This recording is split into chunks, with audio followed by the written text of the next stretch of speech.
قومی موسیٰ، فرمایا قارون موسیٰ کی قوم میں سے تھا. اللہ نے اس کو بہت زیادہ دولت دی تھی.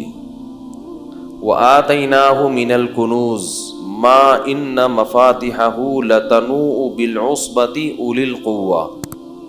اس کو اللہ نے خزانے جو دیے تھے اتنے دیے تھے کہ خزانوں کی چابیاں جانور لاد کے چلا کرتے تھے. پہلے زمانے میں بینک تو ہوتے نہیں تھے نا، تو ہر آدمی نے اپنے خزانوں کے لیے خود ہی جگہ بنائی ہوئی ہوتی تھی. اور اس زمانے میں خزانہ کرنسی کو نہیں کہتے تھے، کرنسی کی صورت میں نہیں، یہ تو کاغذ کے نوٹ ہیں. جب حکومت کہہ دے کہ کل عدم، تو یہ 5,000 کا نوٹ چائے میں ڈبو کے کھانے کے کام بھی نہیں آئے گا. اس سے اچھا وہ پاپا ہوگا جو گھر میں رکھا ہوا ہے. یہ تو ایک فرضی چیز ہے نا. سونے اور چاندی کے سکے وہ ہوتے تھے اصل خزانہ. تو اس کی جو خزانے تھے اس کی چابیاں کیا ہوتی تھیں، ایک جماعت لے کے چلا کرتی تھی. اتنے بڑے بڑی چابیاں اس کی. جی بھائی، اچھا. وَآتَيْنَاهُ مِنَ الْكُنُوزِ مَا إِنَّ مَفَاتِحَهُ لَتَنُوءُ بِالْعُصْبَةِ أُولِي الْقُوَّةِ. تو نتیجہ کیا نکلا کہ جب دولت آتی ہے تو شہرت بھی ہوتی ہے اور خادم بھی ہوتے ہیں. پھر جہاں چلتے ہیں تو اکیلے تو چلتے نہیں ہیں، دائیں بائیں پروٹوکول بھی ہوتا ہے. تو قارون کو یہ عزت ہضم نہیں ہوئی. دیکھو بہت کم لوگوں کو پیسہ راس آتا ہے اور عزت بھی بہت کم لوگوں کو راس آتی ہے. عزت ملتی ہے تو اپنی اوقات انسان بھول جاتا ہے، پیسہ ملتا ہے تو اپنی اوقات بھول جاتا ہے. تو قارون بھی کیا ہوا، جب پیسہ آیا تو اوقات بھول گیا. تو جو قارون کی قوم میں نیک لوگ تھے انہوں نے قارون سے کہا لا تفرح ان اللہ لا يحب الفرحین. اتراؤ مت، اللہ اترانے والے کو پسند نہیں کرتا. تواضع کرو بھئی، یہ کس کی دین ہے؟ اللہ کی. اس سے پتہ چلتا ہے کہ جب بھی کوئی نعمت ملتی ہے تو نسبت کدھر کرنی چاہیے. دیکھو تواضع کا مطلب یہ، تواضع اور احساس کمتری میں کیا فرق ہے؟ تواضع اور، بعض لوگ کہتے ہیں تواضع اس کا نام ہے کہ آپ کو اللہ نے کوئی نعمت دی ہو، آپ کہیں نہیں میں تو بالکل فارغ ہوں، میرے پاس کہاں، خاکسار ہے مجھے کہاں. اگر میں نے کہہ دیا کہ ہاں یہ میرے پاس یہ کوالٹی ہے، نعمت ہے، تو کہیں تکبر نہ ہو جائے. لوگ کرتے ہیں نا، اس کو تکبر نہیں کہتے. اگر آپ کے پاس نعمت ہے اور آپ کو پتہ ہی نہیں کہ اللہ نے مجھے کوئی صلاحیت دی ہے تو یہ تواضع نہیں ہے، یہ احساس کمتری ہے، جس کی وجہ سے آپ کبھی بھی ترقی، انسان کو یہ پتہ ہونا چاہیے کہ میرے اندر کیا خصوصیات ہیں، کیا کوالٹیز ہیں اور کیا برائیاں ہیں، تاکہ برائیوں سے بچنے کی کوشش کرے اور اپنی صلاحیتوں سے فائدہ اٹھائے. وہ فریب خوردہ شاہی جو پلا ہو کر گسوں میں، اسے کیا خبر کہ کیا ہے راہ و رسم شاہ بازی. شاہین کا جو بچہ تھا نا، انڈا، وہ کہیں گدھوں کے گھونسلے میں چلا گیا. گدھ جانتے ہیں، وہ جو مردار کھاتا ہے اس کی شکل بھی بڑی مکروسی ہوتی ہے، سر کے وہاں بال اڑے ہوئے ہوتے ہیں، اس کے پیچھے کے گدی کے مردے نکال کے کھاتا ہے وہ. اور شاہین بڑا خاندانی جانور ہے، اس کی شکل بھی خوبصورت. اللہ نے جانوروں کو جو جیسے کام دیے نا اسی حساب سے ان کی شکل بھی بنائی ہے. یہ بھی اس کی علامت ہے کہ یہ کائنات اتفاق سے وجود میں نہیں آئی، اس کو ایک سوچے سمجھے منصوبے کے تحت ڈیزائن کیا گیا ہے. شیر کی شکل بھی کیسی ہے؟ شیروں والی. اور گیدڑ سالہ حرکتیں جیسی گیدڑوں والی، تو منہ بھی گیدڑوں والا ہے اس کا. کتے کی شکل بھی کیسی ہوتی ہے؟ کتے جیسی ہوتی ہے. تو ہر جانور کو نا اسی حساب سے بنایا. لوگ کہتے ہیں نا کتے کو کتا کیوں کہتے ہیں؟ کہتے ہیں حرکتیں کتے جیسی ہیں اس کی. کتے کو کتا کیوں کہا جاتا ہے؟ حرکتیں کتے جیسی ہوتی ہیں. تو شاہین جو ہے وہ بڑا خوبصورت جانور ہے، شکار کر کے کھاتا ہے اور اس کے شکار کا اسٹائل اور انداز بڑا خوبصورت ہوتا ہے. کبھی دیکھیں آپ، اس پہ سرچ کریں یوٹیوب پہ. تو اب وہ جو اس کا انڈا تھا نا شاہین کا، اس کی مادہ کا انڈا، وہ کہیں گدھوں کے گھونسلے میں رہ گیا. اب وہ بڑا ہوا تو اس کو یہ پتہ ہی نہیں کہ میں کیا ہوں، شاہین ہوں. حرکتیں اس نے گدھوں جیسی شروع کر دی، وہی گھٹیا حرکتیں، مردار کھانا، مردے سونگھنا جا جا کے، کبھی جھپٹنا پلٹنا اور شکار کرنا اور عقابی نگاہیں ڈالنا. یہ چیزیں کیا ہوا، دیکھتا بھی ایسے ٹیڑھی آنکھوں سے تھا. عقاب تو ایسے دیکھتا ہے نا، ایسے دیکھا، وہ عقاب کی آنکھیں بہت تیز ہوتی ہیں. شاہین کی، شکرے کی، یہ جو جانور ہے نا، یہ ان کی بڑی تیز آنکھیں ہوتی ہیں. تو اس پہ علامہ اقبال نے بڑا پیارا شعر کہا ہے، وہ فریب خوردہ شاہین، وہ شاہین جو بیچارہ فریب میں آ گیا ہو، دھوکے میں آ گیا ہو، جو پلا ہو کرگسوں میں، کرگس کہتے ہیں گدھ کو، اسے کیا خبر کہ کیا ہے راہ و رسم شہباز جو ہے نا، اس کے طور طریق کیا ہوتے ہیں، اس کا لائف اسٹائل کیا ہوتا ہے. اس شاہین کو بیچارے کو کیا پتا جو گدھوں میں رہا ہو. تو جو شاہین گدھوں میں رہا اور اس کو اپنی کوالٹیز کا علم نہیں ہے، تو ہم یہ نہیں کہیں گے اس میں اتنی تواضع ہے کہ یہ ماننے کے لیے تیار ہی نہیں ہے کہ میں شاہین ہوں. یہ ہر وقت خاکسار گدھوں کی طرح کس پہ جاتا ہے، کبھی جھپٹنے کی پلٹنے کی کوشش نہیں کرتا. تو یہ تواضع نہیں ہے، یہ احساس ہے، بولو بھائی، کمتری، اپنی صلاحیتوں کا احساس ہی نہیں ہے. جب صلاحیت کا احساس ہی نہیں ہوتا تو آپ اور زیادہ دبتے چلے جاتے ہیں. اس لیے انسان کو اپنی صلاحیتوں کا علم ہونا چاہیے. بڑی صلاحیتیں دی اللہ نے انسان کو. آپ کے پاس ایک صلاحیت نہیں ہے تو کوئی دوسری ہوگی.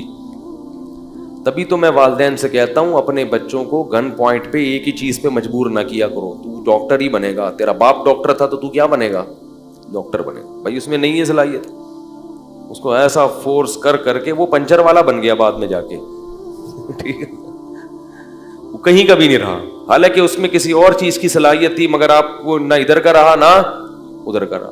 پنچر کی دکان کھول کے، جائز کام ہے پنچر کی دکان، کوئی برا کام نہیں ہے، لیکن جو والدین بنانا چاہتے تھے وہ تو نہیں بنانا، بن گیا وہ. اور اگر ڈاکٹر بن بھی گیا تو لوگوں کو مارے گا وہ، کیونکہ جس چیز کی آپ میں صلاحیت نہیں ہوتی، آپ اگر وہ بن جائیں تو کیا کرتے ہیں، بن تو سب کچھ، ہمارے ملک میں ہر آدمی سب کچھ بن جاتا ہے. جب لوگ مفتی بن سکتے ہیں بغیر علم کے اور محقق بن سکتے ہیں، تو ڈاکٹر انجینئر کس کھیت کی مولی ہے بھائی، محقق بنے ہوئے لوگ.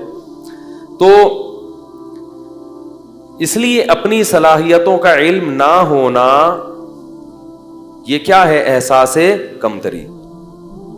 لیکن آپ میں کوئی صلاحیت ہے نہیں اور آپ خامخواہ میں اس خوش فہمی میں مبتلا ہے کہ میرے اندر یہ چیز ہے. اس کو کہتے ہیں خود پسندی، عجب. نہیں یار بعض لوگوں کو میری فنٹر گیری بھی کہہ سکتے ہیں آپ، اس کو کیا کہہ سکتے ہیں، فنٹر گیری. ٹھیک ہے نا. یہ بھی بہت سے لوگ ہوتے ہیں خود پسندی میں مبتلا ہے، ہم چما دیگرے نیس، ہم جیسا تو کوئی ہے ہی نہیں. بھائی جتنے ہو اتنا ہی رہو، اس سے آگے بڑھنے کی کوشش مت کرو. یہ باطن کی برائیاں ہیں، دل کی برائیاں ہیں جو انسان کو تباہ کر دیتی ہیں. تو جو صلاحیت ہے اس کا علم ہو، مگر اس صلاحیت کو اپنا کمال اگر سمجھنا شروع کر دیا تو یہ تکبر ہے جو اللہ کو پسند نہیں ہے. یعنی یہ سمجھنا شروع کر دیا میرا کمال ہے، یہ آپ کا کمال نہیں ہے، یہ صلاحیت گاڈ گفٹڈ ہے، اللہ کی طرف سے آپ کو گفٹ میں ملی ہے، بلکہ بھیک میں ملی ہے. گفٹ تو اپنے جیسوں کو دیا جاتا ہے، ہم تو کیا ہیں، بیکاری بھیک پہ فخر. ابے بول لو بھائی، بھیک پہ فخر تھوڑی کرتا ہے. اگر اللہ نے کسی کو اچھی آواز دی، کسی کو ذہن اچھا دیا، کسی کو شکل اچھی دی، کسی کو طاقت بہت زیادہ دے دی، کسی کو دولت بہت زیادہ دے دی، تو مانے کہ اللہ نے دیا ہے مجھے. نہیں مانے گا تو ناشکری ہوگی، احساس کمتری بھی ہے، ناشکری بھی ہے. مانے مگر یہ کہے کہ کس کا کمال ہے، اللہ کا. لہذا جب یہ اقرار کرے گا اور دل میں بھی سوچے گا تو اترائے گا نہیں، کیونکہ انسان اپنی چیزوں پہ اتراتا ہے، جو بھیک میں ملی ہوئی ہوں اس پہ اتراتا نہیں. اس کی مثال دیتا ہوں. دیکھو ایک نہیں کل میں نہیں ہوں گا، دنیا میں انشاءاللہ ہوں گا، یہاں اچھا ٹھیک ہے جی، کل بروز پیر مور خرگیہ رجن کے بعد پھر اعلان کرتا ہوں آخر میں. تو اس کی مثال ایسے جیسے کوئی بھکاری تھا دھوتی بنیان میں آپ کے گھر آیا، پھٹے ہوئے کپڑے، بیچارے کو نہانے کے لیے پانی بھی نہیں اس کے پاس، بدبو جسم میں آ رہی ہے، نہ کھانے کو روٹی، نہ پہننے کو کپڑا، نہ سواری، کچھ بھی نہیں. آپ تھے بہت بڑے سیٹ. تو آپ نے کیا کیا، اس بھکاری پہ ترس کھایا، اس کو پہلے تو واش روم لے گئے، اس کی سروس کروائی. آپ اتنا میلا ہو چکا تھا کہ دھونے سے کام نہیں چلا، اس کی باقاعدہ سروس کروائی، ڈیٹول سے تیزاب سے دھویا آپ نے اس کو، ٹھیک ہے نا، میل نکلا اس کے اندر سے. پھر آپ نے اس کو 3 پیس سوٹ پہنایا، ٹائی 3 پیس سوٹ، پوری صفائی کی، اس کی اسپرے کیا اس کے اوپر خوشبو کا. پھر آپ نے اس کو اچھا مرغن سا کھانا کھلایا، اس کی جیب میں آپ نے نوٹوں کی گڈی ڈال دی، اسے اچھی سی آپ نے گاڑی دی. تو وہ شرم سے گڑا جائے گا نا ہے، یا ان چیزوں کے بعد وہاں کھڑے ہو کر یوں کرنا شروع کر دے گا اور ایسے ایسے اپنا سینہ کرنا شروع کر دے گا، اور گاڑی بولے گا کیا ہے بھائی، کون ہو، کس سے ملنے آئے ہو، جانتے نہیں ہو میں کون ہوں، ایسا کرے گا. وہ باہر نکلے گا اتنی شرم سے، گاڑی میں بیٹھے گا، یار میں کہاں، اور یہ سوٹ کہاں، یہ گاڑی کہاں، میں تو رکشے کے بھی قابل نہیں ہوں، اور مجھے اس سیٹھ نے کیا کیا میرے لیے. محلے میں بھی جائے گا تو بڑا عاجزی انکساری کے ساتھ، تاکہ لوگ دیکھ کے یہ نہ بولے ابے ہم تجھے جانتے ہیں کہ تو کیا تھا. ٹھیک ہے نا، آج بڑا اکڑ رہا ہے، میں تجھے پتا ہے یہ تو فلاں نے بھیک دے دی تجھے تو گاڑی میں جا رہا ہے. تو ہمیشہ گاڑی چلائے گا تو اکڑ کے، یہ نہیں کہ رکشے والوں کو اوورٹیک کرتا ہوا گزرے، کہ تم پیچھے رہو، موٹر سائیکل والوں کو سائیڈیں مارتا ہوا گزرے، اور ہر ایک کو اپنی گاڑیاں دکھائے، وہ دیکھو میری گاڑی، میرا جو ہے وہ بار بار نوٹوں کی گڈی دکھائے. اور دکھانے سے مقصد کیا ہو، غریبوں کی توہین. وہ شرم سے گڑا رہے گا، جو بھی کہے گا ماشاء اللہ کہے گا بھائی میں تو، تمہیں پتہ ہے میں کیا ہوں، میری اوقات کیا، مجھے تو وہ سیٹھ صاحب ہیں انہوں نے یہ دے دیا.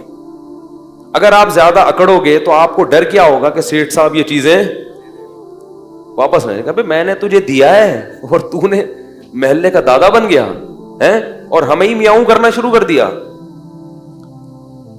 آپ اسی سیٹھ کو ہی میاؤں کر رہے ہو بعد میں آ کے، کون ہے بے تو سیٹھ بولے گا یہ پاجامہ اتار، بولے گا نا یہ تو نے پاجامہ پہنا ہوا ہے نا، یہ اتار، چل شاباش.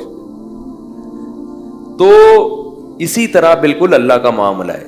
اللہ کہتے ہیں میری نعمتیں حاصل کرو، ان کو استعمال بھی کرو، اکڑو نہیں، غریبوں کی توہین مت کرو.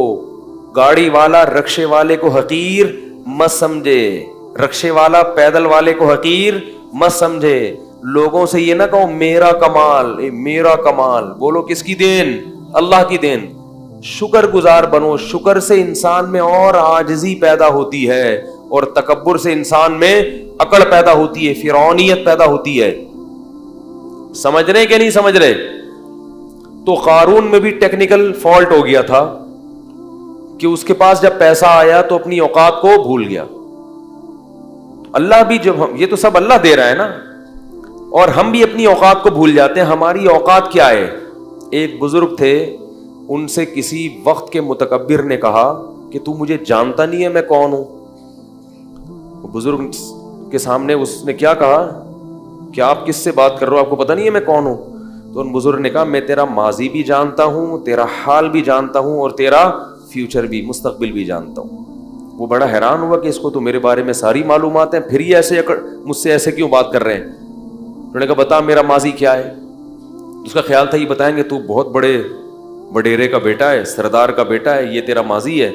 حال یہ کہ تو خود سردار ہے، مستقبل یہ کہ اگلے الیکشن میں تو ہی صدر بننے والا ہے. تو اس کا خیال تھا کہ یہ میرا ماضی اور حال اور مستقبل بتایا جائے گا. آواز آ رہی ہے سب لوگوں کو؟ تو اس نے کیا بتایا ان بزرگ نے؟ ان کا تیرا ماضی ہے کہ تو پانی کا ایک گندا اور غلیظ قطرہ تھا، کپڑوں پہ لگ جائے تو دھوئے بغیر نماز نہ ہو، جسم سے نکلے تو غسل کیے بغیر طہارت حاصل نہ ہو. وہ غلیظ چیز تھی جس سے اللہ نے تجھے بنایا.